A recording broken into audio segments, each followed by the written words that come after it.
Hello and welcome. This is rooflemonger, my friends. I want to talk about an interesting subject today. As you well know, EVO 2025 just wrapped up. I actually just got back home last night myself. I slept for 15 hours because I was kind of busy and it made me kind of tired. Tons of stuff got announced. There was tons of memories on site to be had. The event as a whole just won for the history books. And of course, in case you haven't seen, also lots of stuff were sort of dropped, that day, including Ken Masters for Fatal Fury City of the Wolves. So if you're looking for news of the big stuff that happened during EVO weekend, please check the channel. We got a bunch of videos made in the last few days. But specifically, I'm here to talk about Ken and his release in Fatal Fury because, the art of subtlety is going out the window when it comes to perhaps future projects being announced. What I'm trying to say here is they're making it very clear that the next Capcom versus SNK is effectively inevitable. So the Ken update happened for Fatal Fury, comes with a new big balance patch, comes with all sorts of new features, and Ken himself and all DLC for Season 1, by the way, are completely free if you want to check out the game. Free DLC is a pretty sweet price to me. And Ken, just like everyone in Fatal Fury, he gets a pretty significant arcade mode with lots of lore dumps, a lot of what we're going to talk about here. He gets his own episode as a South Town with a lot more little lore tidbits. But we're going to go through this, and by the end of this, you tell me if another Capcom versus SNK game is happening, because it's not being sly, it's not being subtle. They're hitting you in your face with a sledgehammer about it. But hey, let's go into it. Not the least of which, Ken's not the only character mentioned in this, as JP is mentioned as Ken's whole reason to coming to South Town. Because JP and the remnants of Shadaloo are looking to expand. JP is in town to recruit people, and he's actively trying to make a deal with the Howard Connection. Now, of course, Billy's in charge of the Howard Connection because Geese is nebulously dead. Alive enough to fight Nightmare Geese, not alive enough for the everything else. But already you can see here, this isn't Ken. They're purposely showing that other characters are mixing up the waters here. And Billy's on the watch for JP. As far as the Ken stuff goes, there's an arcade mode, there's a bunch of other stuff. There is an oddity as they are very much portraying this as the first time Ken and Terry meet. Like they already met in Street Fighter 6, and in the Street Fighter 6 arcade mode, it was very clear that they already knew who each other was. Yet in the encounter here, it's like very obvious this is the first time they've ever met. Nothing good or bad about it, just feels a little bit odd after all the Street Fighter 6 stuff. They scrap it out, they do the thing. Actually, the boss of Ken's storyline is Kevin, funnily enough. Because Kevin's a cop, and he knows that Ken Masters ain't been up to no good. So it's time to arrest that crypto shilling bum. You see, not every cop's a bad guy. So all's well that ends well. They have a big love-in. Actually, Terry introduces Ken to Andy and Mai and get them in league with the Shiranui, so the Shiranui can help track down JP wherever he may be. And it's all interesting enough, right? And then we effectively roll credits. Thing is, though, Ken gets a post-credits scene. And this is where the kid gloves come off. Let's talk about CVS 3. Let's talk about the next collaboration game. Well, I was going to say, while not talking about directly, but, let's sort of talk about it directly. Because then, boom, we get hit with this. Straight up Marvel Cinematic Universe movie post-credit style, right? Because Terry's like, hey, hang on a second. We got to say something here. Talking about going to Metro City. So I'm guessing canonically this appearance happened before the Terry and Street Fighter 6 appearance. Talking about Metro City versus South Town. A tussle between two cities. Talking about Zangief fighting Tizok in a battle of the big boys. Talking about Kim Dong-hwan versus Jury in the battle of the Taekwondo crazy folk. Luke versus Rock in a battle of the young bloods. All the Kyokugen Ryu users versus Ryu himself. Battle of the Shotos for the ages. And saying, hey, and we'll be in there too, right? Story writes itself, don't you think? Okay, that's some hints. I think that's fair to say, right? I think you can start picking up what they're putting down here. We're mixing and matching pretty good. Apparently they can see the fun in a fight like that. Even Ken and Terry are like, yeah, tons of cool matchups just waiting to happen. Over 780 matchups possible. He put that back on the PlayStation 1 or 2 box. Even talking about burning to fight, which is a little bit of a tagline they've already used. Maybe you put them all together, we could find out who is the king of fighters.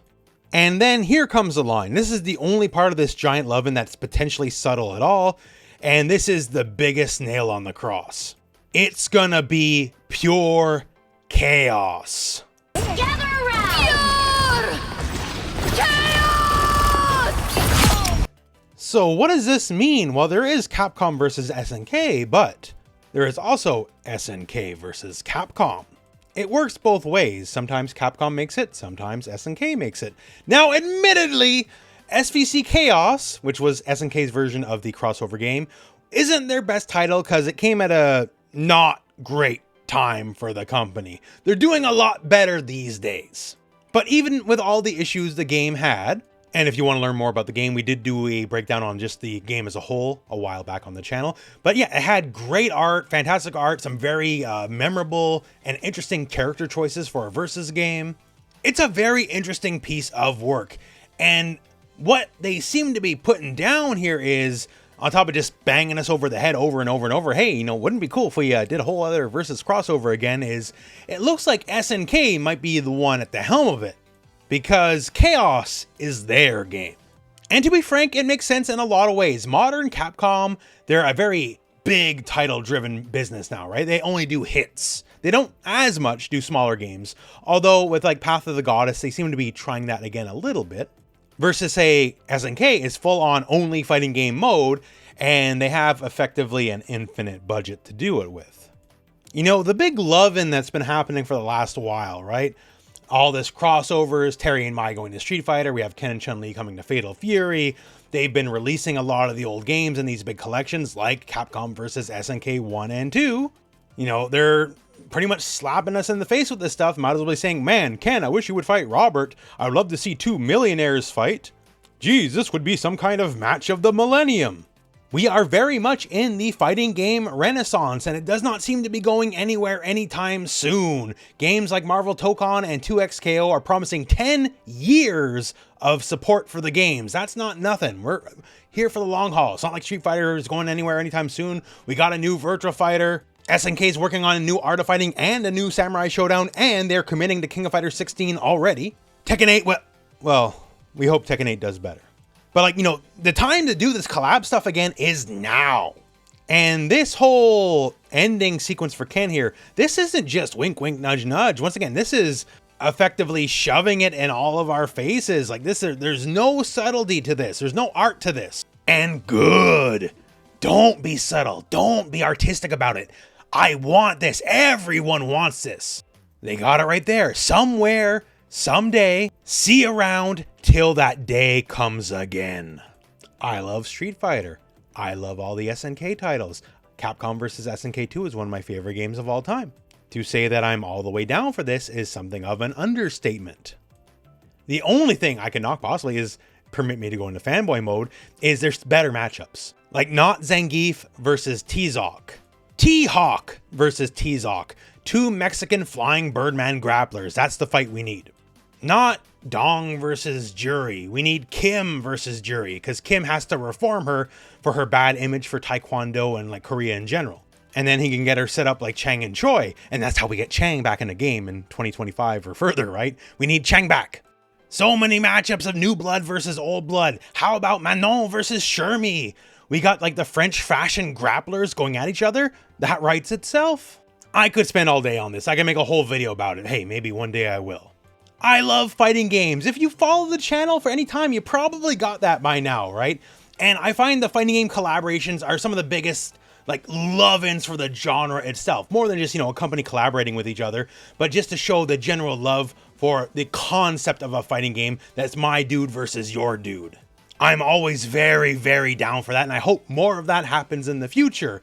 I've heard some whispers of not even just this, but some other things in the future as well. And if that pans out, it'll be fun times ahead. Let's keep it going all the way. Let's do more Capcom versus SNK. Let's get Virtua Fighter to fight Tekken. Let's get Marvel Tokon to fight him. Oh, well, probably wouldn't, right? Marvel and another comic license. I don't think it works that way these days anymore. Used to work that way back in the day, but we're in a different era with Disney. But all I'm saying is more. The more you do it, the more cross-pollination you get more you get other people trying out fighting games they might not try out normally. It's very literally in everyone's best interest to do so. It's just magic from start to finish, and it works in a way for fighting games. It just doesn't work the same way for other genres. So keep at it is what I'm trying to say. Let's keep doing this. Let's bring it back like it was back in the day. We could do this stuff back in the old golden age, and we're effectively in the new golden age, so let's get to it.